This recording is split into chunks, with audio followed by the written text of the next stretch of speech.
whatever. We are live. Here we go. Okay. So let's see if we can get this music playing, huh? This music playing. Okay, back. Got the VLC player up. Gonna put in some copyright-free music so that we don't get dinged. I can't believe a lot of people don't even know how to get this free music from like YouTube that you can just put on any video and also use in your podcast, by the way. I know I listened to your podcast. It was bone dry. My podcast? Yeah. Yeah, there's no music except very, very short pieces. You listened to episode 1 or 2? I listened to part of episode 1 and then I bailed because I had to do something, but I was going to go back and listen to it later. Yeah, I think it's definitely getting stronger with every episode. Oh yeah? You're basing that on the 2 episodes you've had? Well, we also just recorded, I just edited episode 3. Oh, okay. Yeah. Edited episode 3. Yeah. It'll be out. Oh, whoops. Sorry, everybody. You've got to see me set up the music, so that's to make sure the music's playing. Oh, it is. Okay, so you hear the music too, don't you? Yeah. Okay, awesome. Okay. How do I make this go back? There we go. Nice.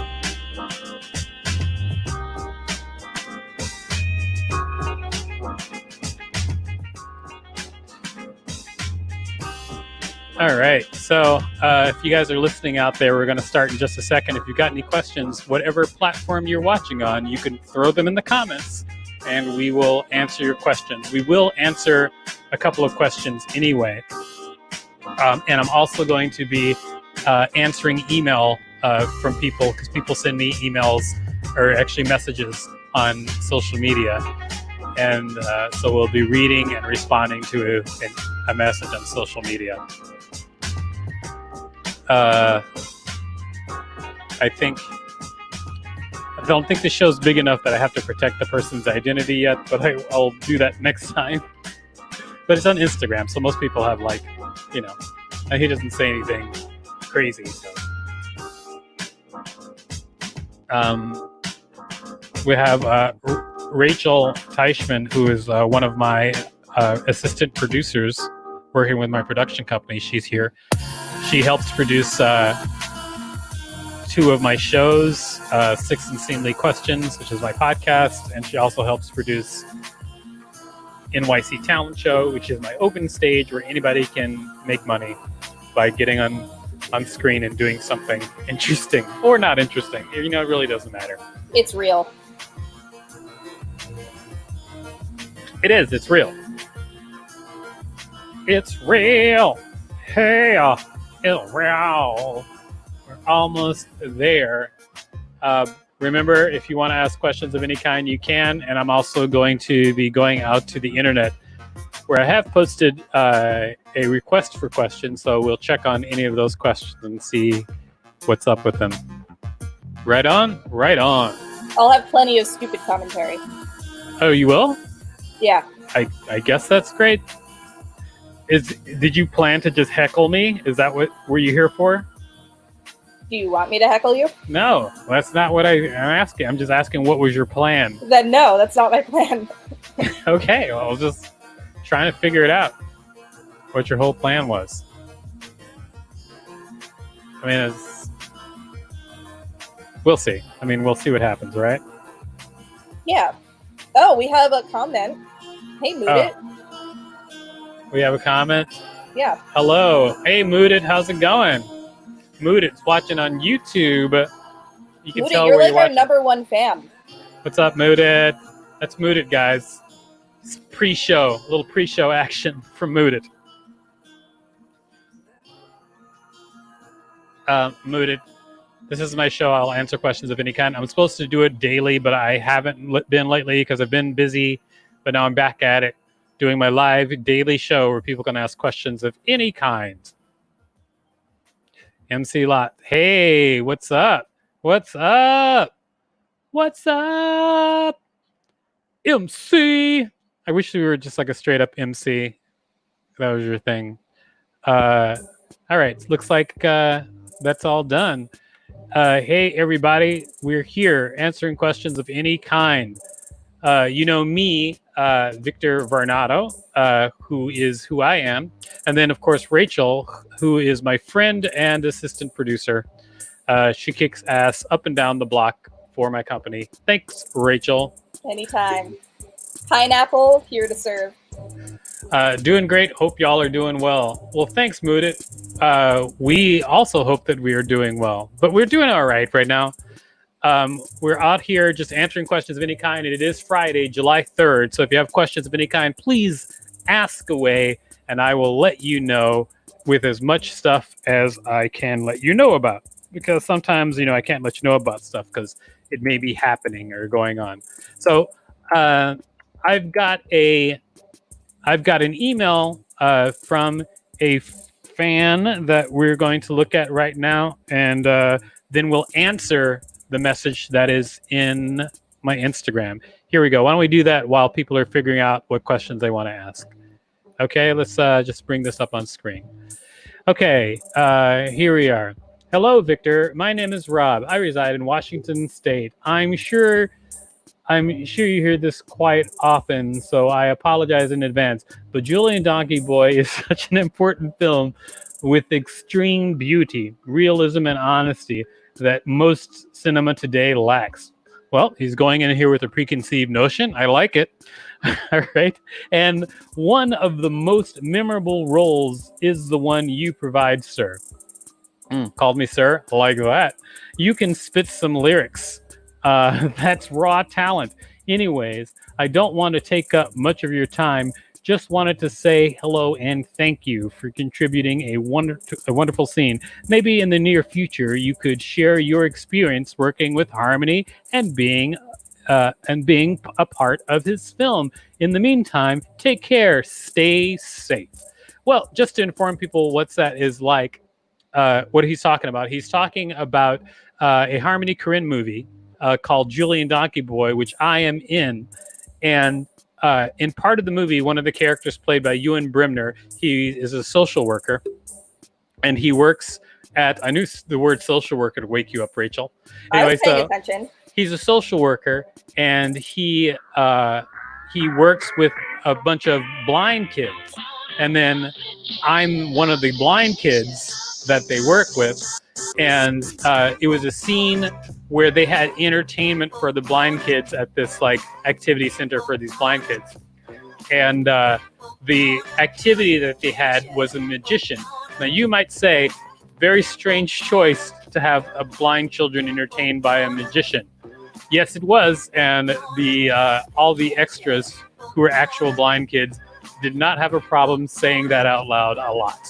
Okay, so that's what it was like. That was the main thrust of working with Harmony Korine, was that weird scene where they had a magician supposedly entertaining blind children and had actual blind people as a cast.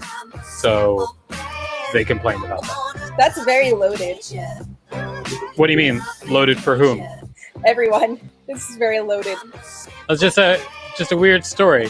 MC Lotto, do you have any expertise of green screen? Actually, I do. I have a lot of expertise as far as green screen is concerned. I've done green screen for lots of productions that I worked on.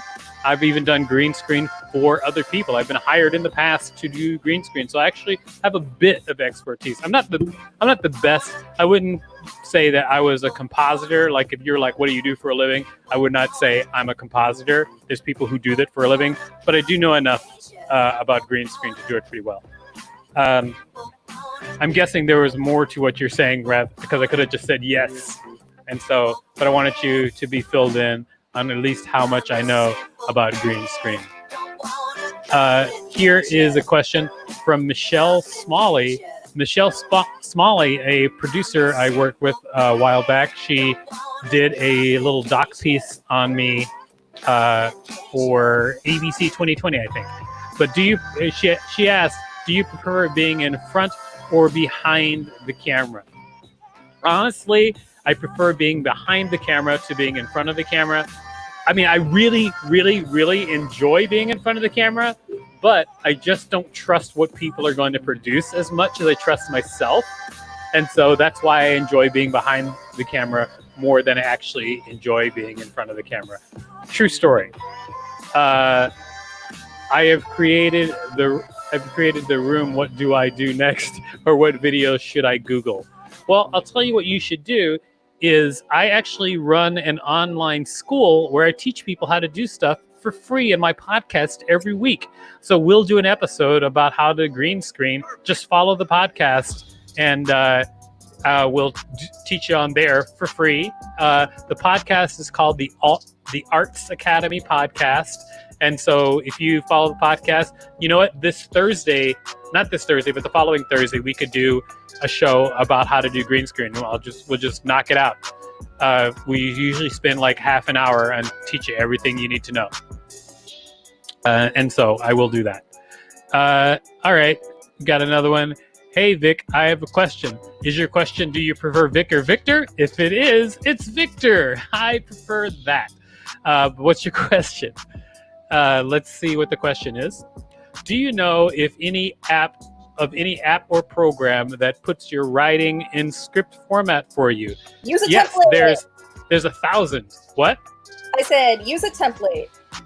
Yeah, you can use a template. Every app just about can, for instance, you could use Google Docs and just Google Docs script template, and that will put your screenplay in template format. A lot of people use Celtx, CELTX. That is free on every platform, and it's a free screenwriting software. You can use it on your iPad. You can use it on your PC. You can use it on your Mac. You can use it on your TRS-80. Whatever, man. And also, a lot of people use Final Draft. And what is taking over right now, for me at least, is Fade In screenwriting software. I like it because you pay one price for Fade In, and you can put it on multiple computers that you own. So like you can have Fade In, I think, on your tablet too, but it definitely is on your. I have it on my Mac and on my PC. Fade In. All right, let's answer another question. Can you read that for me while I go pull up the Twitter question? Yeah. So this is from Moodit. He asks, I have trouble sleeping after doing a solid comedy set because I'm motivated to stay awake and celebrate instead of winding down and sleeping on time. Any advice on sleeping on time after a show? Any advice on sleeping on time after a show? Yeah, I mean, the honest answer is very simple. Just meditate for 10 minutes and you'll sleep. You can go to sleep after that. And if you need help getting started with meditation and mindfulness, you can go to YouTube and search for guided meditations, and they do all the work for you, mostly. I guess you could do that. You could totally go to YouTube and search for guided meditation. I'd much rather struggle through my own psyche. Whoops. You can. I just almost screwed up my microphone, but now I got it back again. Yeah, that's meditation is a great way to do it. And I got to be honest, I was a person who was like, meditation? No way. But now I actually think meditation is good. So I was changed. So if you don't want to do it, do it. It's good for you. It's so good. All right. Do you know of any app? Oh, we already did this. I'm so sorry. Why did I do this? Oh, I'm a member now. MC Lotto just threw her hands up. Thanks, MC Lotto. MC Lotto on the microphone. MC Lotto on the microphone. How much time do we have? Oh, we're just gonna we can only be here for at the most 10 more minutes. It might be less than that. We shall see. We're just gonna get through some of these questions. All right. From Jennifer Glick, is there a modification for MS Word or template to write a script? Yes, there is. There's one for everything. Just all you have to do is really just Google MS Word script template or screenplay template, and it will come right up. It definitely exists. I promise you. I absolutely promise you it definitely exists. All right, so let's see what's happening here on Twitter. We got a question on Twitter from Danny Hauk. Let's hear Danny. Danny Hauk's question is, how many New Yorker cartoons do you try to produce monthly? Minimum minimum 30. Minimum 30. I try to produce. They don't buy them all, everyone that I produce. But right now, I'm trying to I make at least 30 cartoons a month because I'm really working on just becoming a better cartoonist and gag writer. So right now, minimum 30 cartoons a month. How many do you do, Rachel? It depends. Like, if I'm. It depends, like underwear? Yeah, exactly like that. If I'm in the zone and I'm really cartooning, I could produce like 1 to 2 a day when I'm at it. But if I'm lacking inspiration like I am right now, I won't get any done. Okay. So wait, what's the number though? I'm sorry. Per month? Yeah, per month. I don't know. Let's call it 15. All right, 15. That's a good amount though. That's a pretty good amount. That's like 1 every 2 days. Yeah, when I'm like at it. I need inspiration though. Which came first, the chicken or the egg? Also, can you answer now? That was like, at least looks like it was like 16 minutes ago, so I can't answer now. Sorry, because that was a while ago. Which came first, the chicken or the egg? The egg. Okay, let's move on to the next question. Yes. All right. Okay. Hooray! That wasn't actually a question. That was just a big hooray. Thanks, Jennifer. Did you Google it? Did you find out? I think we have a couple more questions on Twitter. Let me dig them up real quick. Okay, and here is another question. We're bringing it up right now. The question was, why is the sky blue? Yeah, well, the sky is blue is because when sunlight goes through the atmosphere, a lot of colors are blocked, but not blue. Blue is allowed to pass through, and so since that is the most saturated color that hits your eyeballs, that's why you see the sky as blue. In actuality, the sky really doesn't really have much of a color at all, unless you're talking about the different molecules that make up the atmosphere, and that's a totally different thing color-wise. That's a lot to work through. But, and interestingly, though, like not every language has a perception of blue. So in English, we say the sky is blue, but not everybody thinks that. Yeah, some people think it's azul. Yeah. No. There are other languages that don't have blue. So deep. Is it better to have scripts or bodies of work, video content? I have never been a writer. I'm a stand-up comedian, but I realize I can be more, but I have to learn how to write. Okay, there's a lot going on here. Let's break this down. Is it better to have scripts or bodies of work, video content? I get it. Okay, is it better to have scripts or video content? Because scripts can also be bodies of work, which is that's why. Also, the bodies should not be possessive. I guess it should be BODIES. Why did I do that? I'm just an asshole, I guess. All right. So is it better to have scripts or bodies of work, video content?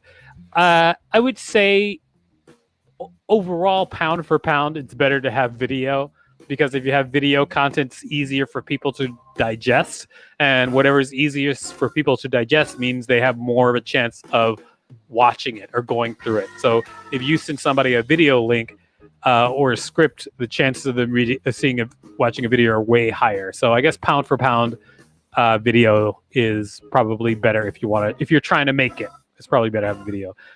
Stand-up comedian would have to learn to write. Yeah, you do have to learn how to write eventually. I mean, you are writing if you're a stand-up comedian. How do those jokes come out? One way or the other, right? Probably the other. How's it going, Rachel? You said you had a lot of commentary. Nothing's really happening over there on your side of the street. Oh, well, I was trying to give you the space to speak, and then I speak. Okay, sounds great. What are the most important aspects needed in an event sponsorship deck for social media personality? An event sponsorship deck for a social media personality. Well, are you trying to solicit the social media personality, or are you a social media personality looking for sponsorship? that would be something that I would need to know. So, because if you're trying to sell the social media personality on working on your event, I guess what they get out of it is the most important thing that you want to put in the deck. It's a very simple question. It was a very simple answer for all of this.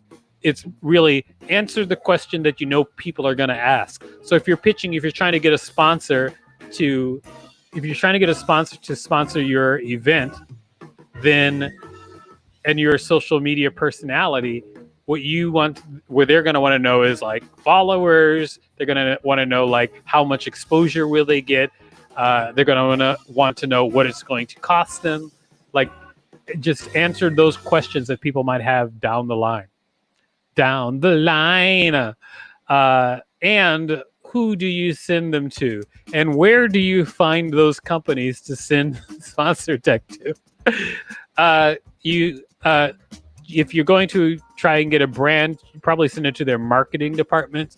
And where do you find those companies to send that sponsor deck to? You can just Google brands, like brand sponsors or brand marketing PR departments, and then that you can Google them.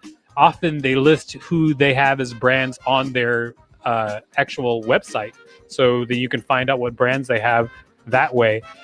If you go to the website of a brand, often they'll tell you who to contact on their website. Like in the little type below, you can like look through different sections, like how to contact them for press inquiries, how to contact them for marketing things. There's people, they list it right on their websites. That's the real answer. Right. I don't know what you're saying right to, MC Lotto. It's been a while, so it could be anything. Correct. Yeah. So sorry.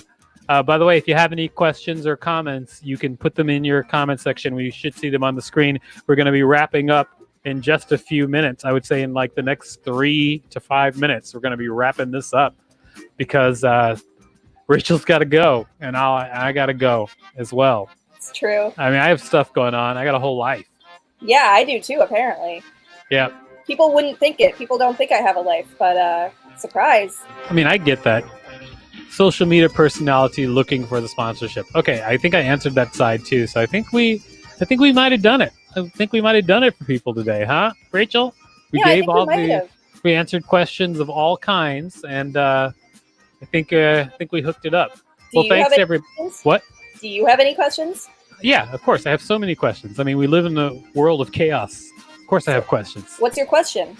I can't even imagine. I have an infinite number of questions. Name one.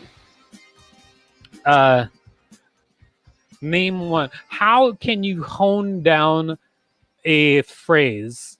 How do you hone down to that phrase, a phrase that always reminds you to be joyful? Because I've been trying to figure that out for a while. Because like one of the ways I deal with the world is I think of phrases or things that I always like. If I have a negative thought, I think of a phrase to attack that negative thought. For instance, like if I ever think to myself, I can't do something, like I can't, like I'll never be good enough, blah, blah, blah, blah, blah, whatever. Then I have a phrase in my head that reminds me, nothing is sacred because everything is stupid. So that's a phrase that I have, which always reminds me, oh, that's right. Because anything I do can have infinite value to other people. So I'm always good enough to try. I can still try stuff. There's absolutely no downside to trying to do something. Okay. Sure, so I think that that phrase, a really simple phrase, helps me just knock that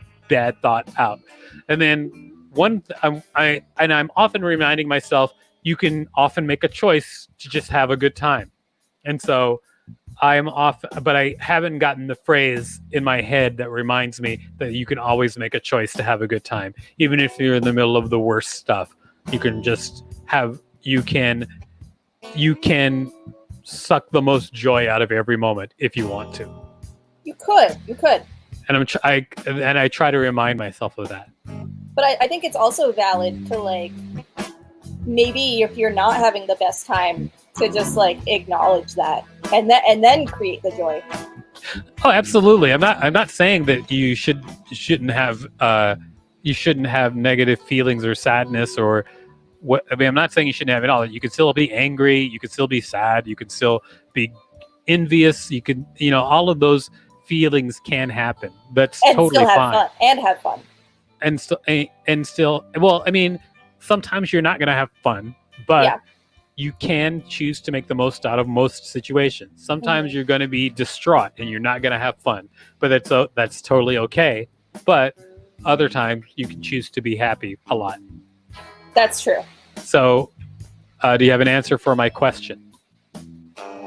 Your question is, how do you create a phrase for when to remind yourself to the most joy out of a situation? Yes. I would say Mooted says that's a very deep question regarding phrases and joy. yeah, that is true. It's a very deep question. I think you could reframe it as okay, what's a scenario that you encounter that you wish you could experience more joy? Say it one more time. I was reading his question. Say it again. What's an experience that you wish you could experience more joy, that you wish you could remind yourself to have more joy? All the time. Anytime that I'm not reminding myself I want to. So an example would be doing housework. Yeah. All right. So I don't know. You could be like, hey, I'm doing housework, but when I'm done with this, it's going to be great. It's not about the done. It's about doing in the middle of it. I mean, I've actually figured out a way to do this. I actually have fun doing housework now. But because I figured that particular thing out, but that was one of those things that I was trying to figure out. This is our last question. Why don't we just roll on to this? Because you actually have to go. It's getting to be that time for you. Okay. In a minute, yeah. Yeah, exactly. Okay, so here's the last question. What's a great way to build an audience or gain exposure that we creatives might not think to do? Actually, it's kind of what I'm doing right now. Create a way that you can put media out there or connect with your audience constantly that doesn't cost you a lot of time to invest in doing it. Like this show that I'm doing right now is only live, okay? It's only live, and I'm live basically mixing the show. So we're live switching the angles and showing everything, and then just going out to all of these platforms. But the only time that it actually takes me to do is the time that I'm live. I don't really have to plan for the show. I don't have to do any editing. It's just straight up live, and that's it. But I can do it every day. If I wanted to take 15, 20 minutes every day, I could totally do this. So doing a show that you can do repeatedly and you can sustain that, some way of getting out and meeting your audience, that's one way you can grow.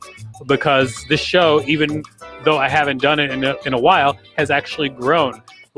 Every time that I do it, more people usually tune in, more people ask questions, and I'm just going to keep doing it, just popping up randomly and doing this show. So something like that, you could do exactly this. It's up to you. But just figure out a way to put content out with very little effort. That's a great way to do it. And then put a bunch of content out. All right. That's it for I Will Ask Questions of Any Kind today. As you know, I am Victor Varnado. I am the biggest person here, as you can see. I'm just giant. And giant. Look how small Rachel is. Just tiny. And yeah, super tiny. And then Rachel Teichman is my buddy who is here. She's also an assistant producer who works with my company. As you can see by the backdrop, I like to play Dungeons and Dragons. All right, ladies. See you later. Bye, ladies.